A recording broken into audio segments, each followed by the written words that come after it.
On his way out, President Joe Biden, with only a few weeks left as president of the United States, has decided to do corporations a huge favor by essentially giving them a get out of jail free card by letting them self-report and self-investigate. On Friday, November 22nd, the Justice Department announced that those that make good faith efforts to self-report, even if they do not qualify for a full prosecution shield, could still receive substantial benefit. Joe Biden, in his final weeks as president, is handing out a parting gift, but it is not for the American people. It is for large corporations. He is pushing a policy that lets them self-report crimes and avoid real punishment. It is the kind of blatant corporate favoritism that leaves everyday Americans shaking their heads and once again not trusting politicians. In other words, the new policy expands what qualifies as voluntary self-disclosure of misconduct by said corporations. Now, such disclosures, which can help companies avoid prosecution, include good faith efforts to report wrongdoing rather than only rewarding proactive efforts to come clean before federal charges appear unavoidable.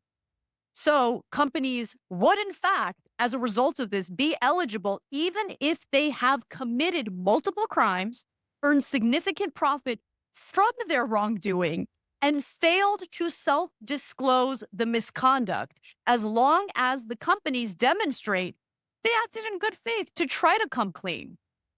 So Rick Claypool is a corporate crime expert at Public Citizen. He did not write this piece. Sorry, The Lever wrote this piece. But The Lever did quote him where he says, they're really bending over backward to protect corporations.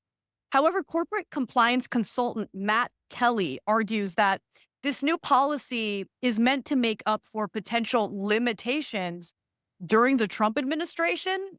Here's what he tells The Lever, quote, I appreciate the urge for more prosecution of corporate crime and more serious punishments. But the reality is that the department doesn't have the resources to pursue that enforcement.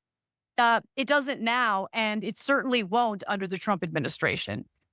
These latest policy changes are meant to tilt that calculus toward a company doing the right thing by making that right thing more palatable. This almost seems like a joke. Expanding what counts as, in quote, voluntary disclosure basically means corporations can confess to just enough to save their own skins. It is like a burglar walking into court saying, I only took half the jewelry, and getting a pat on the back for honesty. Who does this help? Not the victims, not the American people. You catch more flies with honey than vinegar. Yeah, nonsense. This is, first of all, I love the admission here by Matt Kelly. You know, he's like, look, we don't even have the resources now under a Democratic administration to pursue corporate crime. And we're not expecting that to change under Trump. So look, when you hear about the Uniparty, this is what people are talking about. Okay, because what's the excuse for Biden? What's the excuse for the Democrats, right? The first 2 years of the Biden administration, they had a majority in Congress. So what is the excuse? Why weren't there any resources dedicated to pursuing criminal prosecution of corporations that screw over the American people? It's just such a dumb excuse to like basically loosen regulations even further on Biden's way out and justify it with, well, you know, we're worried about Trump. No, the American people should have been worried about the Biden administration doing favors for corporations, because clearly that's what's going on here. So two things. Who's going to take advantage of this new opportunity to turn yourself in? This is really important, guys. It is not going to be people who are doing something wrong but haven't been caught at all. They're not going to go in and voluntarily go to the feds and go, oh yeah, you never caught us. You weren't even close to catching us, but we were ripping you off for billions of dollars. So here's us self-reporting. There's a 0% chance that any of them are going to do that. So this is what Biden administration is saying is, hey guys, if you act now, you just confess like a tiny fraction of what you've done, you pay a tiny fine, and you'll get to keep most of your ill-gotten proceeds. It's a giant giveaway, not just to corporations, but to the most criminal corporations. Mm-hmm. And don't worry, none of your executives will go to jail. This isn't punishment, it's a discount. Commit crimes, keep the profits, pay a little fine to make it official. Meanwhile, if you miss a tax payment by a week, the IRS is at your door. Where's the justice? It's clear who Biden's prioritizing here, and it's not the working class. Of course not. White-collar criminals are to be feted and celebrated and then, of course, ask for donations. So, Think it gets, sorry to interrupt, I have to get this out because it's important. The best part about all of this is that the woman who wrote this Justice Department announcement is named Nicole Argentieri. And she's a former corporate lawyer. She oversaw the Justice Department's recent plea deal with Boeing.